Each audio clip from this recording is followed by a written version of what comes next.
Dzień dobry, good morning, and welcome to the Polish Falcons and our cultural presentation on the art of decorating Easter eggs in Poland. Today we're going to talk about the eggs which are the Pisanki, or the eggs which designs are drawn or written onto. Now originally everything was heated by a candle. A flame would keep the wax, the hot molten wax, pliable so that the design could be painted onto the egg. As time went on, some of these techniques changed just a little bit because of technology, materials that were available, and also the different tools that were used to decorate eggs. So there are really some very traditional eggs, but then there's also some very contemporary eggs using all sorts of different ways and different methods and different materials to create them. Opposed from using the candle, we have a heating element, which is nothing more than a small pot that's going to heat all of the waxes we're going to use to decorate with.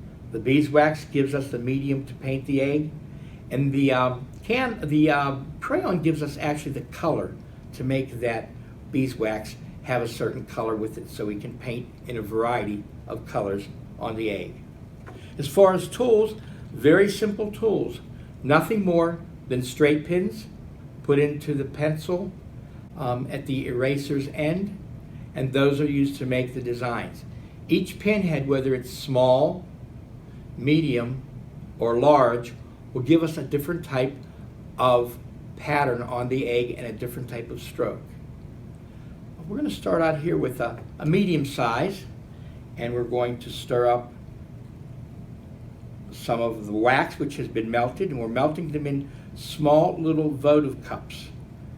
Actually, we have a palette of colors here that it's all liquid wax, molten wax, that we're going to take, and we're going to make a design on this egg. Now these eggs were already dyed ahead of time, or could be painted ahead of time. Again, there are many different ways to do that. By taking our pin tip, and we're going to take and dip it into the hot wax, and the pin tip is going to get just a little bit of wax on there. That's what we're going to use to paint the design. We have to dip into the wax every single time we want to make a new stroke.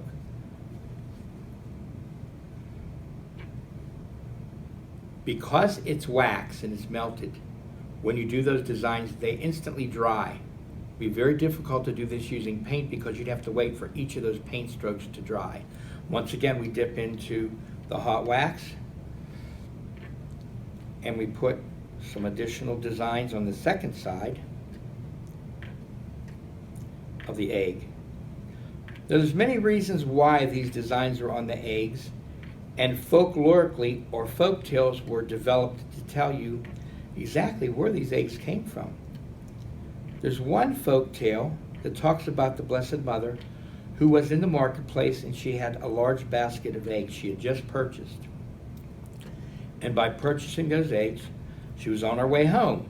She noticed there was a large crowd of people in the center of town, and some sort of man walking through the town holding a cross. When she pushed herself directly to the front of the line, she noticed it was her son, Jesus Christ, who was on his way to Calvary to be crucified. She began to cry immediately because she knew that her son, Jesus Christ, had done nothing wrong, but they were going to crucify her. And in remembrance of this sorrow, her tears fell upon the basket of eggs that she was carrying. And when she looked down upon the eggs, they all were beautifully decorated with a variety of colors and a variety of patterns that resembled her teardrops upon those eggs.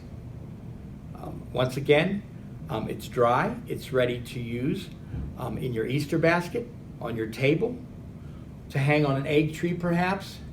But this is one of the many, many customs that were used and created in Poland, were brought to America by many of our ancestors, and I think we can remember many of our aunts and uncles and children and cousins decorating eggs using just nothing but hot wax, dye, and even crayons. Another type of thing that developed from these eggs is just not to make beautiful eggs, but they would make ornaments to hang in their windows and on egg trees and in the ceiling above the table on Easter Day. They would take an egg and hollow it out. They would take paper that was colored and folded, and then they would insert and glue in a head.